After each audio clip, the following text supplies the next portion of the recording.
तो ट्रांजिस्टर जो है इसका दूसरा नाम होता है bipolar junction transistor. Bipolar junction transistor ये एक ऐसा डिवाइस है जिसमें दो पीएन जंक्शन पाए जाते हैं। It has two PN junction. It has two PN junction. अच्छा, दो पीएन जंक्शन। पहले हमने जितने भी सेमीकंडक्टर डायोड पढ़े थे, पीएन जंक्शन डायोड पढ़े थे, उसमें एक पीएन जंक्शन होता था, एक पी और एन की एक बाउंड्री होती थी। यहां पर हमें दो बाउंड्रीज मिलने वाली है। ठीक, इसके तीन पार्ट्स होते हैं। It has major three parts होते हैं इनके। पहले पार्ट का नाम है बेस, दूसरे पार्ट का नाम है इमिटर और तीसरे पार्ट का नाम है कलेक्टर। बेस, इमिटर और कलेक्टर। जो बेस जो होता है, बेस वाला पार्ट, वो होता है बहुत ही ज्यादा थिन और उसमें जो कॉन्सेंट्रेशन होती है डोपिंग की वो भी सबसे कम पाई जाती है। सो वेरी थिन होता है ये बेस और वेरी लाइटली डोप्ड ये होता है, वेरी लाइटली डोप्ड होता है। इमिटर जो होता है ये इसे सोर्स भी कहा जाता है। ये वेरी हाईली डोप्ड होता है, बहुत ही ज़्यादा इसको डोपिंग की जाती है और इसकी विड्थ जो है वो मॉडरेट रहती है। तो यहाँ पे लिखेंगे विड्थ जो है वो होती है मॉडरेट और इसकी जो कॉन्सेंट्रेशन है डोपिंग की वेरी हाईली डोप्ड ये होता है। वेरी हाईली डोप्ड होने का मतलब है कि मेजॉरिटी चार्ज कैरियर्स हैं वो बहुत ही अधिक मात्रा में होने वाले हैं। नाम भी इसका सोर्स है देने वाला, तो इसके बाद सामान तो भरा ही होगा। कलेक्टर है, इस कलेक्टर को ड्रेन कहा जाता है। ड्रेन, तो इसका मतलब ये समझ में आ रहा है कि ड्रेन है, इसका मतलब सब कुछ माल जो है वो इसी में जाने वाला है लास्ट में। तो ये ड्रेन जो है ये सबसे ज्यादा बड़े होते हैं, साइज, क्योंकि हीट का डिसिपेशन अच्छे से होता है, इसका रीजन तो ये है। और आपको पता भी है कि ड्रेन सबसे ज्यादा बड़े होते हैं। फाइनली जो नाला है सबसे बड़ा है। ये इसकी प्रॉपर्टी क्या है कि साइज में सबसे ज्यादा हाईएस्ट विड्थ अमंग ऑल, मतलब इन तीनों में सबसे हाईएस्ट ये है ना।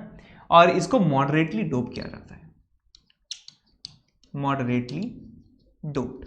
आप इनको अच्छे से याद रखें। देखिए ये जो मैंने ऑर्डर लिखा है बेस, इमिटर और कलेक्टर, ये विड्थ वाइज सही है। सबसे पतला, उससे मोटा और ये सबसे मोटा। ठीक, और जो कॉन्सेंट्रेशन का ऑर्डर है सबसे लेस कॉन्सेंट्रेटेड है ये, उसके बाद इसका नंबर आएगा और सबसे हाईली जो डोप्ड है वो रहता है आपका इमिटर। ट्रांजिस्टर जो है ये दो तरीके के होते हैं। ट्रांजिस्टर के जो टाइप हैं वो दो टाइप के ट्रांजिस्टर होते हैं। पहला है आपके पास पीएनपी ट्रांजिस्टर और दूसरा टाइप होता है एनपीएन ट्रांजिस्टर। दूसरा जो पार्ट है इसका एनपीएन ट्रांजिस्टर। ये जो एन और पी है इसका मतलब वही एन टाइप पी टाइप है। तो इसको बनाया जाता है ऐसे कि आपके पास एक सिंगल वेफर होता है, उसमें दो अलग अलग तरीके की डोपिंग जो है की जाती है। पी टाइप में ट्राइवेलेंट और एन टाइप में पेंटावेलेंट।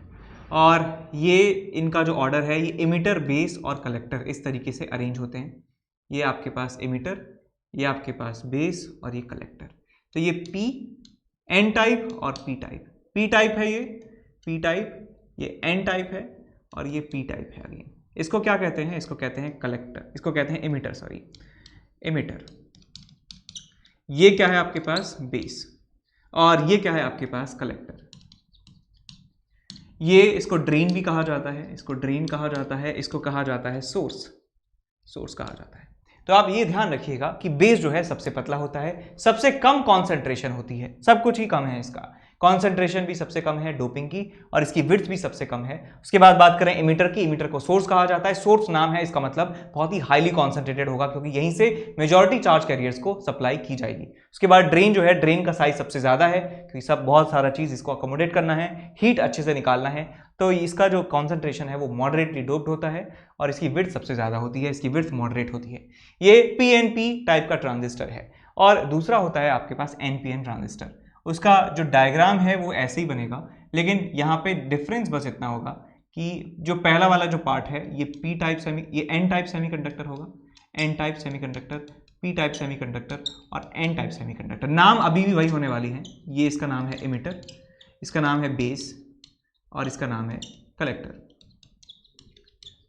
फिर से वही स्पेसिफिकेशन है इनकी, इमिटर सबसे ज़्यादा डोप्ड होंगे और उसके बाद कलेक्टर, उसके बाद बेस, उसके बाद विड्थ की बात करें साफ साफ दिख ही रहा है कि ये सबसे ज़्यादा लंबे, सबसे ज़्यादा चौड़े, उसके बाद इनका नंबर है, उसके बाद इनका नंबर है। तो समझ गए, ये दो तरीके के ट्रांजिस्टर आपके पास होते हैं। अब नॉर्मल ऑपरेशंस में जो इमिटर बेस जंक्शन होता है, ये जो इमिटर बेस जंक्शन होता है, ये वाला जंक्शन, इसको रखा जाता है फॉरवर्ड बायस मोड में। जो आपके पास पहले जो इंटरफेस है, ये वाला पीएन जंक्शन दिख गया ना आपको, ये एन पी जंक्शन है, ये पी एन जंक्शन है। तो दो जंक्शन, दो लाइन जो दिख रही हैं आपको, दो जंक्शन हैं, जो इसकी प्रॉपर्टी में लिखा भी था हमने कि इसके दो पीएन जंक्शन होते हैं इसमें। तो भाई पहले जो इमिटर बेस होता है, इनको फॉरवर्ड बायस रखा जाता है, और आपके पास जो बेस कलेक्टर जो वाला पार्ट है, इसको रिवर्स बायसिंग में रखा जाता है अंडर नॉर्मल ऑपरेशंस। जितने ऑपरेशंस हम यहाँ पढ़ने वाले हैं उनमें इन दोनों को फॉरवर्ड बायसिंग में रखा जाता है और इन दोनों को रिवर्स बायसिंग में रखा जाता है। तो यहाँ पे हम लिखेंगे, अच्छा एक चीज़ और, यहाँ पे टर्मिनल्स होते हैं इनके ना, इनको तार कनेक्ट कर सकते हैं इन तीनों से।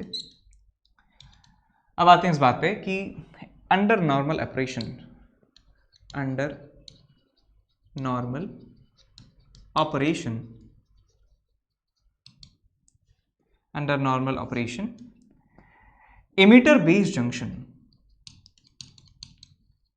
इमिटर बेस, इसको EB भी कहा जाएगा, EB junction is forward bias, in forward bias mode. और जो आपके पास बेस कलेक्टर जो जंक्शन है बेटा, बेस कलेक्टर जंक्शन BC याद रहेगा आपको, junction is reverse bias mode में ये रहता है। अब बात करें इनके सिंबल की, बात करें, इनको ऐसे बार बार डायग्राम नहीं बनाया जाएगा। डायग्राम इनका होता है कुछ इस तरीके से। ये आपके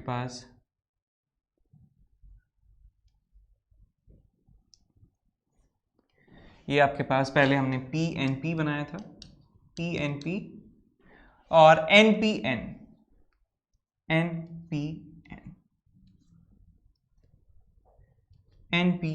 इस तरीके से इनके तीन टर्मिनल्स होते हैं, तीन प्रॉन्ग्स यहाँ पे मैंने बनाए हैं, तीन एंटीना बना दिए, यहाँ से तार कनेक्ट होते हैं। अच्छा, PNP, तो ये P, ये N, ये P, ये NPN है, तो ये N हुआ आपके पास, ये P हुआ और ये N हुआ। इनके नाम भी जो है इसी स्टाइल में होते हैं। ये इमिटर है पहला वाला क्या है, इमिटर है। दूसरा वाला क्या है, बेस है। तीसरा वाला क्या है, कलेक्टर है। तो ये EBC, ये रिजल्ट आपको फिर से मिल गया। ये आपके पास है इमिटर, ये आपके पास है बेस और ये आपके पास है EBC जो है एक बहुत ही क्लासिक जो है रिलेशन है। इलेक्ट्रोमैग्नेटिक वेव यदि आपने पढ़ी है तो भी रिलेशन आपको याद होना चाहिए कि E0 जो है वो होता है B0 इंटू C के बराबर। तो ये इमिटर बेस कलेक्टर, फिर से कनेक्शन यहाँ पे आ गया। पहली बार मैंने नोटिस किया ये चीज़। E0 is equals to B0 into C, electromagnetic wave में पढ़ा होगा। ये इलेक्ट्रिक फील्ड का मैग्नीट्यूड होता है, एम्पलीट्यूड होता है। ये मैग्नेटिक फील्ड का एम्पलीट्यूड होता है, वो स्पीड ऑफ लाइट होती है। E is equals to BC, ठीक है। अच्छा, तो जब हम इमिटर बेस जंक्शन को फॉरवर्ड बायस करते हैं तो हमेशा करंट P से N की तरफ फ्लो होता है।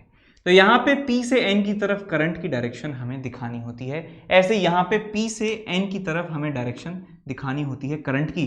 ध्यान रखना कि इस सिंबल में करंट हम दिखाते हैं इमिटर बेस जंक्शन के बीच।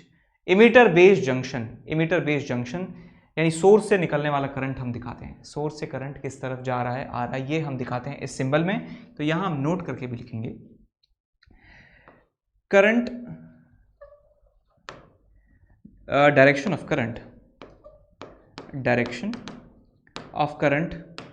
is always shown from P to N junction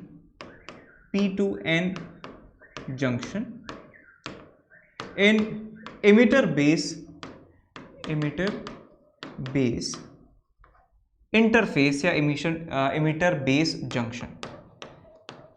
यानी कि हमेशा आपके पास जिस सिंबल में करंट की डायरेक्शन है आपको इमिटर और बेस के बीच में दिखानी है, इमिटर और बेस के बीच में आपको करंट की डायरेक्शन दिखानी है, और वो ट्रिक क्या है कि P से N की तरफ होगा करंट, P से N की तरफ। ये P है, ये N है तो P से N की तरफ, ये P है, ये N है तो P से N की तरफ। ये इनके सिंबल होते हैं, तो आप इनको याद रखें। याद रखें कैसे इनको? आप इसको वीडियो को पॉज करें, एक बार देख के बनाएं, एक बार बिना देखे बनाएं, एक बार बिना देखे और बनाएं, एक बार बिना देखे और बनाएं, 10 बार इसको बना लें, क्योंकि एग्जाम में क्या है, ये आपको डायरेक्ट डायग्राम दिया जाएगा, फिर आपको बहुत ज़्यादा माथापच्ची करनी पड़ती है कि यार ये कौन सा जंक्शन है, ये पी टाइप एन टाइप है, अच्छा यहाँ पे होल जनरेट होंगे, यहाँ पे इलेक्ट्रॉन्स होंगे मेजॉरिटी चार्ज कैरियर्स, यहाँ पे माइनॉरिटी चार्ज कैरियर्स होंगे, बहुत ज़्यादा टाइम लगता है। तो इसका सबसे आसान तरीका ये है कि इसको रट ले, ठीक है, 10 बार इसको डायग्राम को बना लीजिए और रट जाए अच्छे से, तब इसके बाद प्रोसीड करना आगे, ठीक है। बहुत ज़रूरी है, इसके डायग्राम्स यदि आपको याद नहीं होंगे तो आपको लाइक 3 टाइम्स 4 टाइम्स ज़्यादा टाइम लगेगा क्वेश्चंस को सॉल्व करने में, ठीक है। इसके सिंबल आप समझ गए। अब देखते हैं इसकी वर्किंग कैसे होती है। तो नेक्स्ट हम हेडिंग लिखेंगे वर्किंग ऑफ ट्रांजिस्टर। तो यहाँ पे मैं आपको वर्किंग ऑफ ट्रांजिस्टर समझाता हूँ। तो मैंने कोई भी एक ट्रांजिस्टर ले सकते हैं, यहाँ पे मैं यहाँ पे ले रहा हूँ, कोई सा भी ले लो, NPN ले लेते हैं। NPN ट्रांजिस्टर यहाँ पे हमने लिया, NPN इस तरीके से, ये बना दिया हमने बेस N। ये जो है हाईली डोप्ड है, N टाइप का है, यानी यहाँ पे ढेर सारे electrons as a majority charge carriers होने वाले हैं। तो यहाँ पे मैं इलेक्ट्रॉन दिखा रहा हूँ। पहले हम इलेक्ट्रॉन और आयंस दिखाते थे, अब यहाँ पे मैं इलेक्ट्रॉन ही दिखा रहा हूँ, ये बहुत मेहनत लगती है। और क्या है, यहाँ पे ये मॉडरेटली डोप्ड होता है, इसका मतलब यहाँ पे जो number of electrons as a majority charge carriers होते तो हैं, लेकिन कम संख्या में होते हैं। और ये भाई साहब जो हैं, ये तो बहुत ही लाइटली डोप्ड हैं, तो यहाँ पर holes as a majority charge carriers जो है वो होते हैं इस तरीके से, बहुत कम। अब हम जानते हैं कि ये आप क्या है भैया, ये एमिटर है, ये सोर्स है, ये क्या है, अच्छा ऊपर लिखता हूँ इनको, अंदर सर्किट के अंदर लिखता हूँ, मजा आएगा। सो ये क्या है आपके पास, एमिटर है, ये क्या है आपके पास, बेस है, ये क्या है आपके पास, कलेक्टर है। कलेक्टर क्या होता है, ड्रेन होता है। एमिटर क्या होता है, सोर्स होता है। बेस क्या होता है, बेस होता है। तो हम क्या करते हैं कि एमिटर बेस जंक्शन को फॉरवर्ड बायस रखा जाता है, यानी एमिटर जो N टाइप है, इसको मैं नेगेटिव टर्मिनल ऑफ बैटरी से जोड़ देता हूं, N को नेगेटिव से, तो फॉरवर्ड बायसिंग हो जाएगी। अच्छा, ये इस तरीके से हमने इसको कनेक्ट कर दिया। और बेस कलेक्टर जंक्शन को रिवर्स बायस रखा जाता है, यानी N को यदि मैं पॉजिटिव टर्मिनल ऑफ बैटरी से कनेक्ट कर देता हूं, इस N को मैं पॉजिटिव टर्मिनल ऑफ बैटरी से कनेक्ट कर देता हूं, तो आपको क्या मिल जाएगा भैया, ये रिवर्स बायस हो गया, ये फॉरवर्ड बायस हो गया। अब देखिए यहां पे क्या होता है, सबसे आसान तरीका मैं आपको समझाता हूं कि इस तरीके से बैटरी होने से इस डायरेक्शन में इलेक्ट्रिक फील्ड जो है वो क्रिएट हो जाता है। ये बैटरी का इस तरीके से मुंह है, तो इस तरीके से, तो इस डायरेक्शन में इलेक्ट्रिक फील्ड क्रिएट हो जाता है। इलेक्ट्रिक फील्ड यहाँ पर क्रिएट हो चुका है ऐसे। ये बैटरी का मुंह ऐसे है, तो इलेक्ट्रिक फील्ड इस रीजन में ऐसे क्रिएट होता है, इलेक्ट्रिक फील्ड, ठीक। हो सकता है ये अलग हो वैल्यू। तो यहाँ पे इस रीजन में इलेक्ट्रिक फील्ड इस डायरेक्शन में है, इस रीजन में जो इलेक्ट्रिक फील्ड है वो इस डायरेक्शन में है। तो अब देखिए मेजॉरिटी चार्ज कैरियर्स के साथ क्या होगा, तो यहां से जो इलेक्ट्रॉन्स हैं वो इलेक्ट्रिक फील्ड के ऑपोजिट डायरेक्शन में मूव करना स्टार्ट करते हैं। तो ये कहां जाएंगे, यहां से यहां जाएंगे, यहां से कहां जाएंगे, यहां जाएंगे। ये ढेर सारे इलेक्ट्रॉन्स यहां से यहां जाते हैं। ओहो हो, बहुत सारे इलेक्ट्रॉन्स हैं, इसलिए हमने इसको हाईली डोप्ड रखा था। बहुत सारे इलेक्ट्रॉन जो हैं इधर से इधर जाते हैं, तो क्या हुआ, इलेक्ट्रॉन्स इधर से इधर जाएंगे, तो करंट किस तरीके से इंड्यूस होगा, यहाँ पे करंट इस डायरेक्शन में यहाँ पे प्रोड्यूस होता है, क्योंकि ये करंट जो है कहाँ से निकला है, एमिटर से निकला है, तो इस करंट को IE कहा जाता है, IE इसको कहा जाता है। अच्छा, अब इलेक्ट्रॉन यहाँ होल्स के साथ कंबाइन होते हैं, अब क्या होगा भैया, बेस जो है बहुत पतला है, और यहाँ पे इलेक्ट्रिक फील्ड भी इस डायरेक्शन में है, तो इलेक्ट्रॉन कहते हैं यार ये छोटी सी दिक्कत है, बस यहाँ होल्स तो मिल रहे हैं लेकिन यहाँ पे इलेक्ट्रिक फील्ड है, तो ये इलेक्ट्रॉन्स आगे कूद जाते हैं, कलेक्टर में चले जाते हैं, बेस को क्रॉस कर देते हैं। ये बेस को क्या करते हैं बेटा, ये क्रॉस कर देते हैं, इलेक्ट्रॉन यहाँ पे मूव करना स्टार्ट कर देते हैं। अच्छा, क्या सारे के सारे इलेक्ट्रॉन आ जाएंगे? नहीं, सारे इलेक्ट्रॉन्स नहीं, कुछ इलेक्ट्रॉन्स जो हैं वो नीचे की डायरेक्शन में टपक जाते हैं। इलेक्ट्रॉन्स जो हैं वो नीचे की तरफ जाना स्टार्ट कर देते हैं, कुछ इलेक्ट्रॉन्स नीचे और कुछ इलेक्ट्रॉन्स बाहर। जिनमें से मेजर जो चंक होता है, मेजर जो इलेक्ट्रॉन्स होते हैं वो इधर जाते हैं, कुछ कुछ जो है वो नीचे की डायरेक्शन में भी उतर जाते हैं। अब देखिए बेटा कि ये बेस से नीचे की तरफ करंट, इलेक्ट्रॉन जो है नीचे की तरफ जा रहे हैं, तो करंट इलेक्ट्रॉन के ऑपोजिट डायरेक्शन में होना चाहिए। तो मैं कह सकता हूं इस ब्रांच में जो करंट है वो ऊपर की तरफ होना चाहिए, जिसको हम नाम देंगे IB के बराबर। बेस करंट इसको कहा जाता है, इसको इमिटर करंट कहा जाता है। और यहां पे देखिए इलेक्ट्रॉन यदि इधर जाएंगे तो करंट इस तरफ जाना चाहिए, इस तरफ करंट जाना चाहिए, तो यहाँ पे करंट इस डायरेक्शन में होना चाहिए। इस करंट को हम कहेंगे current in the collector, IC इसको नाम दिया जा सकता है। यहाँ पे इन सारे सिंबल्स का मतलब देखिए, IE का मतलब है इमिटर करंट, इसको कहते हैं इमिटर करंट। IB जो होता है इसको बेस करंट कहा जाता है। IC जो होता है इसको कलेक्टर करंट कहा जाता है, कलेक्टर करंट इसको कहा जाता है। ठीक है, और यहां पे मैं किरचॉफ्स करंट लॉ का इस्तेमाल कर सकता हूं। किरचॉफ्स करंट लॉ सेमीकंडक्टर में लगा सकते हैं, बिल्कुल लगा सकते हैं। किरचॉफ्स वोल्टेज लॉ लगा सकते हैं, बिल्कुल लगा सकते हैं। भाई वो एकदम बिल्कुल बेसिक प्रिंसिपल्स पे बेस्ड है, वो चार्ज कंजर्वेशन पे है, वो एनर्जी कंजर्वेशन पे है, तो वो हम कहीं भी लगा सकते हैं। तो भाई सेमीकंडक्टर में इस पॉइंट पर, इस जंक्शन पर आप लगा दीजिए किरचॉफ्स करंट लॉ। यहां पे जो करंट है वो जा रहा है कितना, IE के बराबर। ये करंट कितना है, IB के बराबर। ये करंट कितना है, IC के बराबर। तो ये रिलेशन आता है emitter current is equal to base current plus collector current.